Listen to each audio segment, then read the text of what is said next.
Due to some very recent tragic events that some of you were so unfortunate to see on my Instagram stories, I thought it would be rather fitting to elaborate on other reasons winged pads should be illegal. For those of you that didn't get to see my accidental confession, it turns out that winged pads also double as a DIY Brazilian, because I accidentally tore myself a new arsehole. I personally think if they can't be banned entirely, they should at least come with a health and safety warning, because boy am I now paying the price. Secondly, we need to discuss the overhang. I just think it's a bit of false advertisement to label them as discreet when half of it's hanging out and I look like I've got a fucking paper tail. And do not even get me started on the sound that it makes when you need to change it. Unfortunately, it's not always going to be in the luxury of your own home. Many a times have I had to change my pad in a public toilet. And for some reason, the winged pads seem to double as a bloody megaphone. They are so loud, it's like a public service announcement to the entire bathroom. Do you know why? Because the glue they use on those wings, it's either super glue or Gorilla Glue, because that is a bitch to get off. And if they stick to each other, oh my god, it is a whole operation to pull that apart.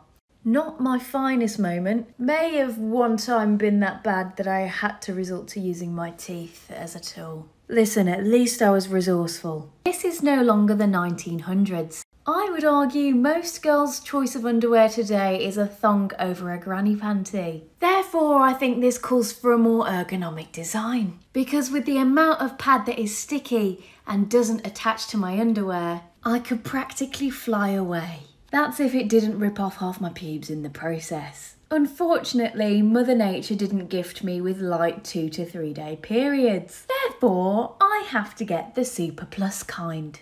The kind that look like you're wearing an adult nappy. So there's absolutely no way that you can leave the house wearing shorts. Unless you're comfortable with walking out looking like you own one entire bum cheek. So thanks for coming to my TED Talk, and don't be surprised if you soon see me coming out with a sanitary towel brand.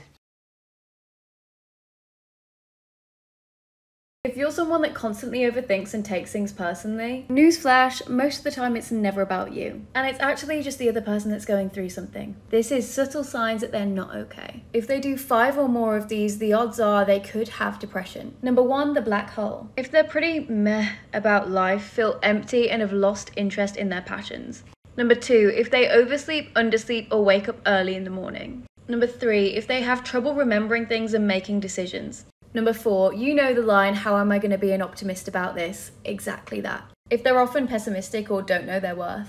Number 5, no seasoning. AKA they have no interest in spicy time. Or if you're overly emotional and feel constantly fatigued and slowed down.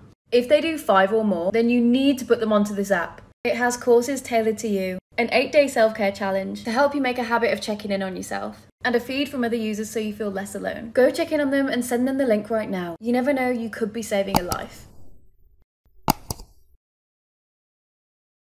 Ladies, the time has come. This is day 1 of how to get a guy in 30 days. Today we're going to be deep diving into how to get a guy's attention. So girls, listen up, and boys, watch out for the signals. Unlike my previous videos, this one is a step-by-step guide, so girls, please get your notebooks at the ready. First thing you're going to do is drop Q. What this means is dropping game, aka a compliment, followed by a question. Why? Because guys don't get complimented nearly enough as they should, and it gives them something to reply to. So already with just this one step, you're miles above 99% of all women. Next up, you're going to apply the hero effect, which is asking him for a favour or his opinion on something. Not only is this going to make him feel special, it's going to validate his ego and make him feel more masculine. Now that the conversation's flowing smoothly, you're going to ask him what his favourite movie is, and then proceed to tell him you've never watched it. If he's into you at this point, which odds are he will be, his response is going to be like, oh my god, what? We have to watch it together. Now you've just secured yourself a date and he's going to think it was all his idea,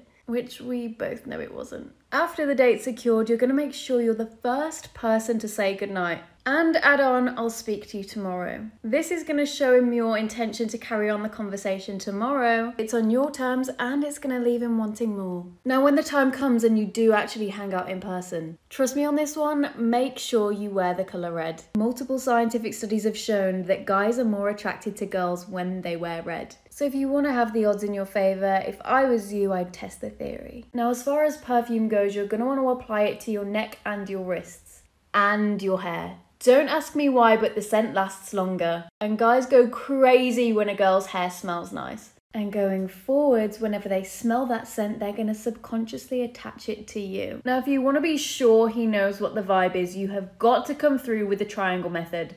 I swear by this. If there wasn't sexual tension before, there immediately is now. In fact, legend has it the mysterious girl Peter Andre sang about also did this. Whenever there's a natural break in your conversation, just trust me, look into their right eye and then down at their lips and then up at their left eye. And if done correctly in that moment, he's definitely going to know that you want to kiss him. So just let me know when you need a godmother for that beautiful kid that you two are going to make together. And if you need more tips like this, make sure you follow for day 2. Boys, listen up, because this is 3 ways to make her literally obsessed with you. Number 1. Quit putting your name under other girls' photos. Here's the thing. Girls like an untouched high-value man. So why would they want to be with and show off a guy that is publicly mugging them off by being in every girl's likes and following list? Let me help you out. They wouldn't. Number 2, you snooze, you lose. My guess is you've done the bare minimum and sold her the dream in order to get her. And now you do have her, that effort's kind of slipped a little bit, hasn't it? You need to step up your game and walk the walk, because if you don't, another guy will. As much as it pains you, take her out window shopping. And if she mentions something she likes, take a photo of it in the Gwang app and it will pull up similar items. So when you do surprise her with an outfit for a future date, you can't go wrong. What's even better is it has a wishlist feature, so you can save as you go, and come Christmas and birthdays, you have a list of things she's already told you she likes. She'll think you've remembered, and you, sir, will be getting all of the brownie points. Number 3, hide and seek. All a girl really wants is a hopeless romantic. So from a fellow female, hear me out. Next time you see her, hide little notes around a room telling her how much you appreciate her. When you're not there, she'll find them and be reminded that you were thinking of her. You'll be the talk of the group chat because she'll be bragging to all of her mates about how great you are. And that, boys, is minimum effort, maximum gain. Okay, girlie, if you want a guy to chase you, listen up and listen up good. This is my number 1 tip to get him to chase you. The first thing that you need to know is that no guy is going to chase a girl that comes across as being needy. There is literally no need, because you're that attached and addicted to his responses that he's already got you right where he wants you. Now, I know you could talk to this guy for hours and still not get bored, even when you are struggling and trying to pull a conversation out your asshole. So here's what you're going to do to change that. Next time you're having a DMC with him, aka a deep, meaningful conversation, you're going to end the conversation there while he's replying instantly. Tell him you've got shit to do and you'll message him tomorrow. Being busy and not waiting around for a reply from him is going to show him that you are that girl. You know, the girl that's got her own shit going on and she talks to him because she wants him, not because she needs him. You've got to make him earn your attention, babe. Try it and trust me, he'll come crawling back to you. Oh, and if you're not already and you need more tips like these, make sure you follow me so you don't miss day 4 of How to Get a Guy. Have you ever wondered if the people around you think that you're boring? If you answered yes, then I suggest you keep watching because this is signs that you are. Number 1 is eeny meeny. If you're indecisive and you can't decide, then the people around you are never going to confide in you. Your whole life does not depend on the restaurant you choose you want to go to. Grow a backbone, pick a side and run with it. Otherwise, they'll be running away from you. Number 2 is oblivion. We all know that one person that's completely oblivious to the outside world. Because they're so self-absorbed and the only conversation they bring to the table is the latest Kardashian update or them letting everyone know how they're better than you at literally everything. If that sounds like you, I don't know, maybe culture yourself, get some hobbies and ask other people questions too. Number 3 is literally the polar opposite, the NPC. AKA the person that kind of just exists, adds absolutely zero contribution to any conversation and only has about 3 programmed responses. Yeah. That's cool. You could at least act interested in the conversation. Number 4, unpopular opinion. I know you've all seen the trend, but notice after the words unpopular opinion, it's always something negative. Because you're much less likely to be judged on something you hate rather than something that you like, right? This type of person just always has something negative to say, whether they do it intentionally or not. It's the killer of all vibes. So if you do this and you notice people are being distant with you, that's probably why. Number 5 is the broken record. There is nothing more annoying than that one person who constantly repeats themselves to get a laugh out of the group.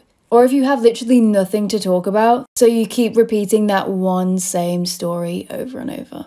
Truth is, it probably wasn't funny the first time, and they've probably heard that story that many times they could recite it word for word. If you're bored, you're boring, please go get a hobby. Number 6 is the yes man, which is very similar to number 1, when you just agree with everything everybody else says. Stop being a people pleaser and worrying about other people's opinions and get one of your own. Last but not least, we have the high school peaker. You know, that person that was super popular in high school and is now a banker or an accountant, have never left the town that they grew up in, and their social life only exists Friday to Sunday. Please know there is so much more to life than going to your local boozer with people you went to school with 10 years ago to reminisce on the good old days. You're not dead yet, so stop acting like you've got a life to live off, you fuck.